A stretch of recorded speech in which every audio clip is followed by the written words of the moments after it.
त्यो सायरभन्दा भित्र चाहिँ एक्चुअल क्वारेन्टाइन एरिया स्टार्ट हुन्छ। अहिले चाहिँ हामी क्वारेन्टाइन एरियाको बाहिर छौँ। यो एरियामा चाहिँ हाम्रो स्पेसिफिक त्यस्तो प्रोटेक्सन्सहरू त्यस्तो पनि चाहिँदैन, हामीले यसरी फ्रिली नै हेर्न सक्छौँ। जब हामी त्यो सायरभन्दा भित्रको एरिया जान्छौँ भने चाहिँ त्यहाँ चाहिँ हामीले पर्सनल प्रोटेक्सनसहित त्यो जान्छौँ। अब अहिले चाहिँ हजुरहरूलाई थाहा होला पिपीको सर्टेज भएर हामीले अहिले तपाईँहरूलाई लाँदाखेरि चाहिँ विदाउट लिएर जान्छौँ, तर आइडियल जब यो फङ्सनल हुन्छ तब चाहिँ पिपीसहित मात्रै त्यो बडभित्र जाने मान्छे सबै पिपीसहितै जान्छ। अब यो एरियाको सेटअपमा चाहिँ कस्तो छ भने यो चाहिँ एउटा मोडल हो। यो मोडल चाहिँ हामीले कसरी बनाएको छौँ भने चाहिँ एउटा जेनरली हाम्रो चाहिँ हामीले चाहिँ बेसिकली आर्मीलाई नै तयारीको भन्यो भने चाहिँ हाम्रो आर्मीमा चाहिँ युजली चाहिँ धेरैवटा ब्यारिक्सहरू प्रितनाहरू हुन्छ, फुटबल ग्राउन्ड हुने हुन्छ, फ्री स्पेसको उसमा त्यो चाहिँ हाम्रो आफ्नै अन्तर्गतमा हुने हुन्छ होइन। त्यो फ्री स्पेसमा अट्ने हिसाबले चाहिँ यो मोडल चाहिँ हामीले तयार गरेको छौँ। सो त्यो कारणले गर्दा चाहिँ अरू ठाउँमा चाहिँ अब उनीहरूले क्यालकुलेसन गर्न नपरोस् त्यो भनेर चाहिँ यो मोडल छ। अब यो होइन, यो जस्तो यही एरिया पनि योभन्दा ठुलो छ नि, त्यो हो भने चाहिँ यही मोडल टाइम्स 2 गरेर एक्सटेन्ड गर्न सक्छौँ, या एकदमै ठुलो एरिया छ भने यो टाइम्स 3 गरेर या 4 गरेर मल्टिप्लिकेसन्समा चाहिँ जान सक्छौँ। म डक्टरलाई एड गरौँ, यो चाहिँ 6x9 को क्लस्टर 54वटा टेन्ट भयो। अब थोरै चाहियो भने 6x1 6x2 गरेर थोरैको क्लस्टर भयो। अब त्योभन्दा 9भन्दा बढीको क्लस्टर चाहियो भने 6x9 अब 10-11 गरेर जाने हो, त्यो भन्न खोजेको। हजुर, सो मिनिमम चाहिँ 6वटा टेन्टको क्लस्टर हुन्छ। अहिलेको मोडलमा चाहिँ हाम्रो यो 54वटा टेन्टको छ, जुन चाहिँ हामीले अलिकति धेरैजना हरेक टेन्टमा चाहिँ 2टा व्यक्ति बस्न सक्ने गरेर बनाएको छ। त्यो गर्दा चाहिँ 108 जनाको लागि हो, र त्योभन्दा बढी गर्न सक्यो भने चाहिँ हामीले त्यही मल्टिप्लिकेसन मेथडबाट चाहिँ हामीले गर्न सक्ने भएछ, यो क्यालकुलेसन गरेको छौँ। अब त्यसमा चाहिँ सबभन्दा पहिले यो बाहिरको जोनमा चाहिँ हामीले स्पेसली चाहिँ जुन यो यहाँ बस्नलाई पनि अब ड्युटीहरू चाहिन्छ होइन, कोही हेल्थ केयर पर्सनलहरू नै ड्युटीमा हुन्छ, सेक्युरिटीहरू ड्युटीमा हुन्छ, त्यसको लागि र यो त एक्सट्रिम कन्डिसनको लागि हो नि त। त्यो कारणले गर्दा कहिलेको कतिजना घरै जान नसक्ने हुनुहुन्छ हेल्थ केयर पर्सनलहरूको, त्यो कारणले गर्दा बाहिरको एरियामा चाहिँ हामी सबभन्दा पहिला त्यो भागमा चाहिँ हामीले 5वटा टेन्ट राखेको छौँ। त्यसमा चाहिँ लहरै कुरा गर्ने हो भने 1st देखि 5thसम्ममा चाहिँ सेक्युरिटी टेन्ट चाहिन्छ, किनभने यो एरियाको सेक्युरिटीको लागि पनि एउटा व्यक्तिहरू बसेको हुन्छ। त्यसपछि हाम्रो स्टोर हुन्छ यसलाई चाहिने सामानहरूको, अनि त्यसपछि चाहिँ हाम्रो मेलहरूको अकोमोडेसन टेन्ट हुन्छ, त्यसपछि एउटा सानो प्यान्ट्री हुन्छ, अनि त्यसपछि लास्टमा चाहिँ फिमेलहरूको अकोमोडेसन हुन्छ त्यो एरियामा। यो चाहिँ हाम्रो बाहिरी क्वारेन्टाइनभन्दा बाहिरी हुन्छ। उहाँहरूलाई चाहिने टोइलेट बाथरुमहरू पनि त्यही एरियामै हुन्छ बाहिरपट्टि। त्यो बाहेक चाहिँ यो एरियामा चाहिँ हामीले एउटा सानो अफिस, अब त्यस्तै कहिलेकाहीँ कोहीलाई केही चाहिन सक्छ, त्यही भएर एउटा सानो अफिस इस्टाब्लिस गरेको हुन्छ र सानो एउटा डिस्पेन्सरी पनि। अब हामी यदि आइसोलेसन वार्डमा नै पेसेन्टको केही उसमा एक्टिभिटीमा इन्भल्भ हुन जानेछ, पेसेन्टलाई नै केयर गर्न जानेछ भने चाहिँ यस बाहिर पनि आउटर ग्राउन्ड लगाउन सकिन्छ। त्यसो गर्दाखेरि नन ग्राउन्ड लागु पनि गर्दैन हुन्छ होइन, पछाडिकोले ग्राउन्ड अहिले जुन वान पर्दैन, तर डफिङमा चाहिँ उसले पनि लगाएको हुनु। ओके, किन्दाखेरि हामीले अब फेरि अब हामी भित्र आफ्नो प्रोसेस गर्न जान्छौँ।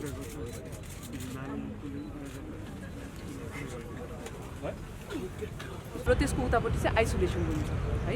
एमआई रुम भनेको चाहिँ हाम्रो साधारण मेडिकल रुम हो। त्यसमा चाहिँ अब जस्तो कोही यहाँभित्र बसेकोलाई केही कुनै पनि किसिमको मेडिकल समस्या आयो या जुन साइन एन्ड सिम्टम्स छ हाम्रो फिभर हजुर कफहरू त्यस्तो केही भएको हुन्छ, उसलाई हामीले चाहिँ त्यहाँबाट यो एरियाबाट झिकेर चाहिँ यहाँ ल्याएर चाहिँ एक्जामिनेसन गर्छ होइन। त्योभन्दा अगाडि चाहिँ हाम्रो जो पनि मेडिकल स्वास्थ्यकर्मीहरू पनि सबैजना बाहिरै हुन्छ कि, जब त्यस्तो निड आउँछ तब मात्रै यहाँ आएर एक्जामिन हुन्छ है। तपाईँहरूले 19मा पनि उहाँ इन्भल्भ हुनुभएको थियो, तपाईँलाई धेरैलाई त थाहा होला होइन। अनि उहाँले यो अहिलेको पर्पोज र यो अघि नै हाम्रो डाक्टर लीले भने जस्तै भित्र छिर्ने र बाहिर जाने गरिसकेपछि चाहिँ अरू फर्दर मेडिकल एक्सपर्टबाट नै उहाँले भन्नुहुन्छ है। मैले यो आज हामीले डेमोन्स्ट्रेसन देखाउन लागेको चाहिँ डनिङ एरियामा डनिङ कसरी गर्छ भनेर हो। यो भनेको चाहिँ क्वारेन्टाइन एरियामा होस् या आइसोलेसनमा होस्, जहाँ भए पनि हामीले सङ्क्रमित बिरामीको शङ्का गऱ्यौँ अथवा सङ्क्रमित बिरामीलाई चेक गर्न जाने अवस्थामा चाहिँ हामीले पर्सनल प्रोटेक्टिभ इक्विपमेन्टहरू लाएर जानुपर्छ र पर्सनल प्रोटेक्टिभ इक्विपमेन्ट लाएर जाने एरियालाई चाहिँ डनिङ एरिया भनिन्छ र त्यो लाउने प्रोसेसलाई चाहिँ डनिङ भनेर भनिन्छ। यो डनिङ प्रोसेसमा चाहिँ हामीले कहिलेकाहीँ हामीले बिर्सिन सक्छौँ अथवा कोही हेल्थ केयर वर्कर्सले एउटा मात्र प्रोसेस पनि बिर्सिन सक्नुहुन्छ भनेर हामीले जहिले पनि डनिङको सिक्वेन्स चाहिँ राखिरहेका हुन्छौँ र यो अनुसार नै हामीले फलो गर्नुपर्ने हुन्छ। यो डनिङको सिक्वेन्स फलो गर्नको लागि चाहिँ हामीसँग पिपी डिफ्रेन्ट टाइपको हुने भएको भएर कहिलेकाहीँ अलिकति तलमाथि चाहिँ हुनसक्छ। तर डनिङको सिक्वेन्समा फर्स्टमा डनिङ गर्नुभन्दा अगाडि जहिले पनि ह्यान्ड हाइजिन भनेपछि पहिला हात धोएर आइसकेको हुन्छ र सकेसम्म चाहिँ हामीले हाफ स्लिभ्सहरू लगाउने, किनभने बाहिरबाट हामीले प्रोटेक्टिभ सुटहरू लगाउँछौँ र सुज चाहिँ अगाडि ऊहरू देखिएको, औँलाहरू टोजहरू देखिएको हुनु हुँदैन, सुज फुल्ली कभर्ड सुजै लगाएको हुनुपर्छ। र डनिङको फर्स्टमा ह्यान्ड हाइजिनमा हामीले अहिले ह्यान्ड रब गर्दैछौँ।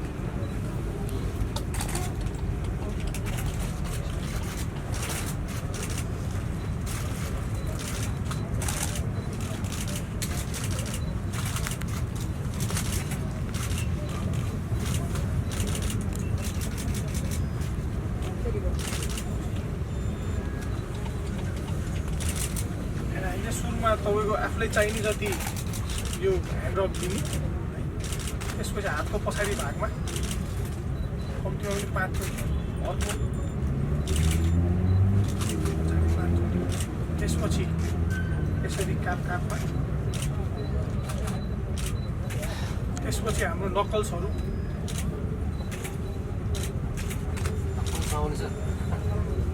किनभने यो हातको हरेक कुना काप्चामा नअरिकन त्यसपछि पुर्याउँदा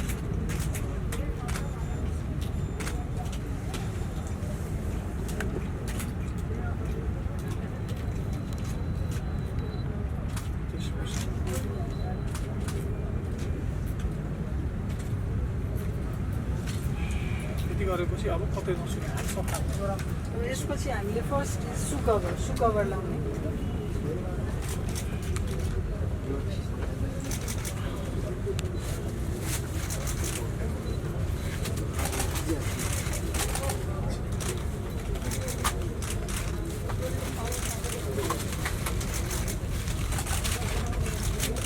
हामीले जम्प सुट युज गर्ने भएको भएर हाम्रो सु कभर सानो छ, नभए जम्प सुटको सट्टामा हामीले गाउन युज गर्ने हो भने चाहिँ हाम्रो सु कभरले हाम्रो केही नभए पनि घुँडासम्म चाहिँ छोएको हुनुपर्छ, लामो खालको सु कभर युज गर्नुपर्छ। यसपछि चाहिँ इनर ग्लोभ्स, भित्रको ग्लोभ्स।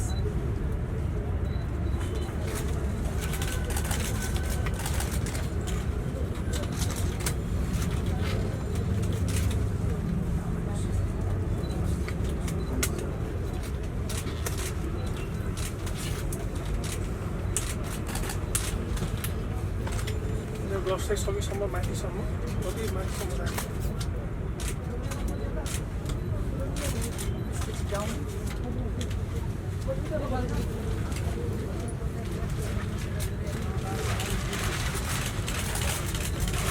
त्यस्तै अलि पछाडि रिवाज है।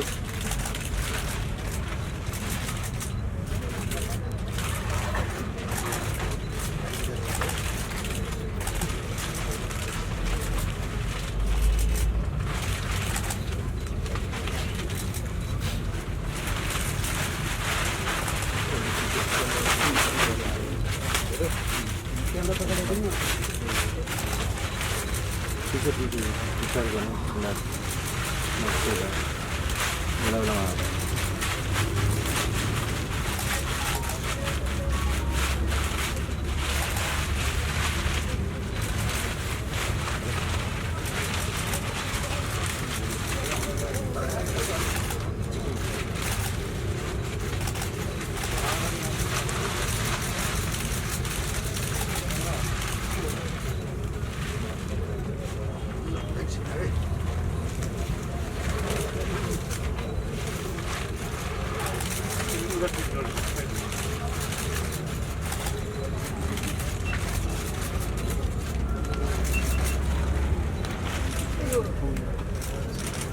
प्रोटेक्टिभ गाउनमा चाहिँ एउटा कभर पनि हुन्छ, कभर पनि हाल्नुपर्छ।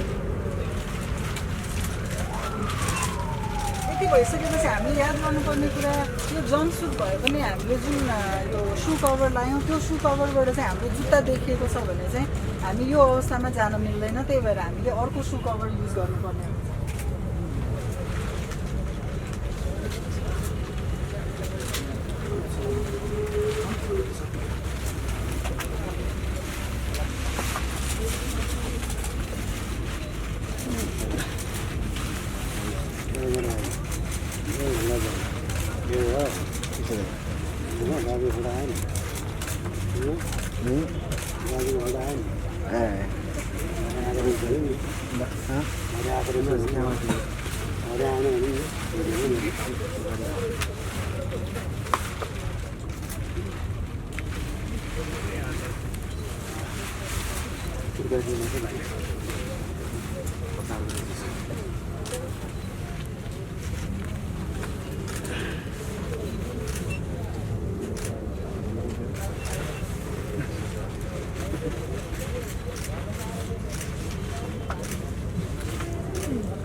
खानामा भएको केमिकल्सहरूमा जुन प्रयोग भइरहेको त्यसबाट पनि हामीले लोकल होम ह्यान्डमेड सेनिटाइजरहरू बनाउन पनि सुरु गरिसकेको छौँ र फ्युचरमा चाहिँ जस्तो अहिले प्रोटेक्टिभ गियरहरू प्रब्लम छ त्यसको लागि पनि स्टडी यसलाई बनाउन सकिन्छ कि भन्ने स्टडी भइरहेको छ।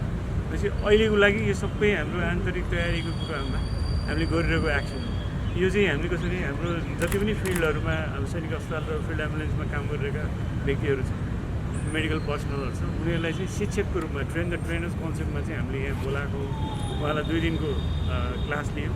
हिजो एक क्लास भयो, आज यो डेमो हुन्छ।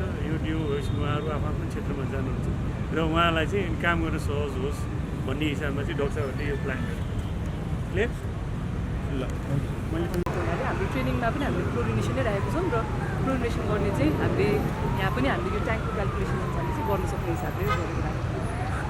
यो अब जस्तो यो नुहाउनेहरूको लागि चाहिँ सोप किट बनाएको हुन्छ र बाथरुमहरूको लागि चाहिँ टेम्पोरेरी खालको सेप्टिक ट्याङ्क पनि यहीँ बनाएको हुन्छ।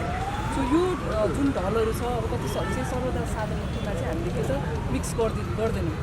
त्यो कारणले गर्दा चाहिँ त्यो रुटबाट पनि इन्फेक्सन जाला भन्ने डर चाहिँ हुँदैन। सेप्टिक ट्याङ्कमा चाहिँ हामीले पछि गएर क्लोरिन हालेर यो भाइरस चाहिँ क्लोरिनसँग एकदमै सेन्सिटिभ भएको कारणले गर्दा क्लोरिन हालेर चाहिँ त्यसलाई लास्टमा हामीले डिसइन्फेक्ट गर्छौँ। अहिलेको यो जस्तो यस्तो बिल्डअप गऱ्यो भने चाहिँ हामीले जुन त्यो इनारहरूको रिङहरू जस्तो हुन्छ नि त्यस्तो युज गरेर चाहिँ हामीले सेप्टिक ट्याङ्क चाहिँ हामीले यहाँ बनाउनुपर्छ। टोइलेट बाथरुम कम्प्लिट हो यो चाहिँ हाम्रो डस्टबिन हो। वेस्ट म्यानेजमेन्ट पनि हामीले प्लान गरेको हुन्छ।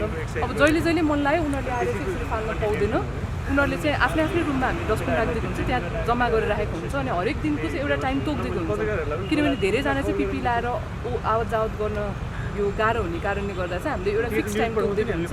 एभ्री डे 10 बजे चाहिँ 4 कलेक्ट गर्छ भनेपछि हाम्रो जुन वेस्ट वर्करले चाहिँ यस्तो डस्टबिन बोकेर ऊ चाहिँ त्यो रुटमा गेट अगाडिबाट जान्छ र त्यो जुन टेन्टको मान्छे हरेक क्लस्टरमा चाहिँ 6वटा टेन्ट हुन्छ। एउटा टेन्टमा 2टा मान्छे चाहिँ हामीले बसाएको हुन्छन्। भित्र कसरी बसाएको छौँ पनि हामीले देखाउँछौँ। अनि एउटा क्लस्टरको बिचको 2टा यो पालको दूरी चाहिँ 6 फिटको हुन्छ होइन। हाम्रो यो रेस्पिरेटरी हाइजिन अनुसारले चाहिँ अहिले कोरोना फैलिने जुन ग्याप छ त्यसलाई मध्यनजर राखेर हामीले 6 फिटको ग्याप गराएका हुन्छौँ। 2टा क्लस्टरको बिचमा चाहिँ हाम्रो फेरि 12 फिटको ग्याप हुन्छ। यो कसरी निर्माण गरेको छ भने यसरी भित्र क्वारेन्टाइनमा यसरी राखी तापनि यो क्लस्टर बिचको पनि चाहिँ कन्ट्याक्ट एकदम मिनिमम होस् भनेर। जस्तो कस्तो हुन्छ भने क्वारेन्टाइनको त तपाईँलाई थाहा होला, एकजना मान्छे बिरामी कोही यसमा साँच्चीकै कोरोना पोजिटिभ आयो भने यो सबै मान्छेको नै क्वारेन्टाइन फेरि त्यो डेटको ड्युरेसनले चाहिँ 14 दिन थपिने हुन्छ कि। त्यो कारणले गर्दा त अब कोही पोजिटिभ आउँछ भनेर हुनसक्छ भनेर राखेको हो नि त। अस्ति त हाम्रो केसमा त त्यो अस्ति हामीले उता राखेको खरिबाटीमा त आएन। यदि कसैको आइदिएको भए त हामीले क्वारेन्टाइनको डेज थप्नुपर्ने हुन्थ्यो कि।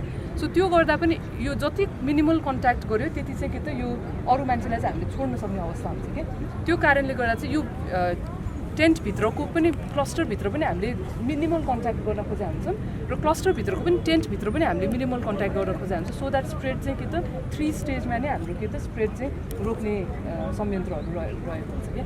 त्यो कारणले गर्दा चाहिँ यो क्लस्टरको दूरीमा त्यो सबैमा चाहिँ हामीले ध्यान पुऱ्याएर यो चाहिँ स्ट्रक्चर बनाएको छ। हरेक क्लस्टरको लागि चाहिँ टोइलेट बाथरुम अघि मैले भने जस्तो छुट्टै नै हुन्छ, 2टा हुन्छ।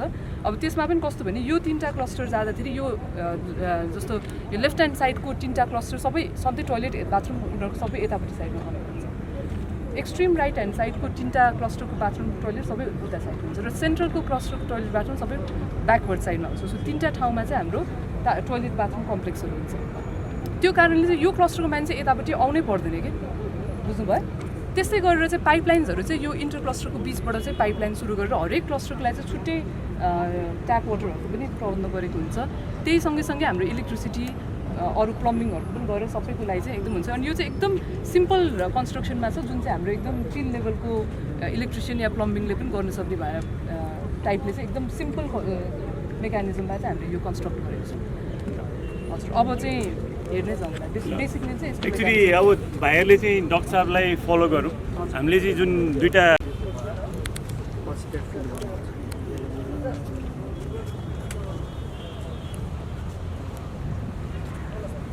त्यो उहाँलाई त्यो म्यामलाई है कहाँ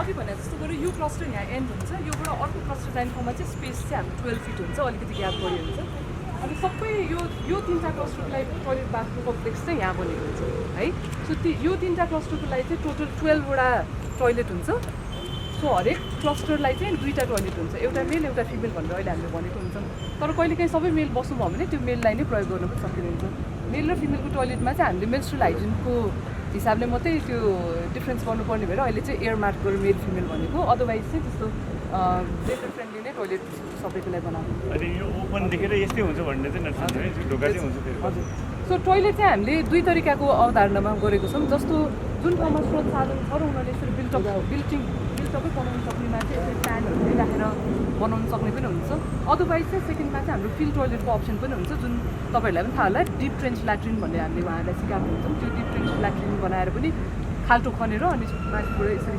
सायरहरूले घेरेर पनि टोइलेट बनाउनु चाहिँ सकिन्छ किनभने युजली चाहिँ यहाँ मान्छे 14 दिन बस्ने हुनाले चाहिँ डिप ट्रेन्च ल्याट्रिनहरू पनि काम लाग्ने हुन्छ है सो यो चाहिँ बाथरुम एरिया नुहाउने र लुगा धुने हो होइन यहाँभित्र बसेको मान्छेहरू चाहिँ रोगी होइन सो उहाँहरूले आफ्नो लुगा धुने सरसफाइ उहाँहरूले आफै गर्नुहुन्छ त्यो कारणले गर्दा चाहिँ नुहाउने लुगा धुने ह्यान्ड वासिङ चाहिँ यस्तो हुन्छ यो ह्यान्ड वासिङहरूको र यो नुहाउने एरिया चाहिँ हरेक क्लस्टरमा एउटा मात्रै हुन्छ होइन बाथरुमहरू चाहिँ टोइलेट चाहिँ 2वटा हुन्छ अनि यसको चाहिँ अब तपाईँहरूलाई हिजो अस्ति पनि भनिरहेको छ यो हाम्रो एउटा एक्सर्साइज हो यो आन्तरिक तयारी इन्टरनल प्रिपरेसनको रूपमा यो एउटा चाहिँ एक्सर्साइज हामीले कन्डक्ट गरेको जो हाम्रो फिल्डमा तैनात भएका डक्टर साहब र उहाँका मेडिकल पर्सनल जति छन् उहाँहरूलाई चाहिँ सिकाउने उद्देश्यले चाहिँ डक्टर साहबहरूले चाहिँ हिजो एक दिन क्लासेसहरू प्र्याक्टिकल के अरे थ्योरिटिकल क्लासेस भयो आज चाहिँ अहिले प्र्याक्टिकल डेमोन्स्ट्रेसन देखाउनको लागि चाहिँ तपाईँहरूलाई यो अहिले हामीले केटाहरूलाई चाहिँ के देखाउँदैछौँ कसो गर्दैछौँ भन्ने कुरा एउटा सानो जानकारीको लागि चाहिँ राखेको हो यसले गर्दाखेरि चाहिँ हाम्रो पछाडिको अरू प्रोग्रामहरू पनि पछाडि गइरहेछ त्यस कारण म सबै पत्रकार साथीहरूलाई चाहिँ के रिक्वेस्ट गर्छु भन्दाखेरि तपाईँहरूको केही जिज्ञासा भए पर्टिकुलरली डक्टरसँग रिलेटेड र यो क्लस्टर सम्बन्धी प्रिपरेसन अथवा अरू केही चिज छ भने छोटोभन्दा छोटो गरेर सोधिदिनु होला क्लियर ल कसैको केही छ सोध्नुपर्ने छ सर मेरो छ ल भन न के हो मेरो त म्यामसँग छ ल म यहाँ भद्रकाली कोरोना भाइरस आर्मीको कुरा भइ नै हाल्यो होइन जस्तो यहाँ भित्र पसिसके पछाडि भित्रसम्म सकिन लाग्यो कसरी हुन्छ त्यो सर र 1 मिनेट जतिमा भन्नुहोस् क्वारेन्टाइन यो एरियाभित्र टोटल चाहिँ 54वटा टेन्ट चाहिँ यो मान्छे राख्नको लागि छ र त्यो बाहेक 11वटा टेन्ट चाहिँ जस्तो medical isolation store MI room office living accommodation त्यस्तो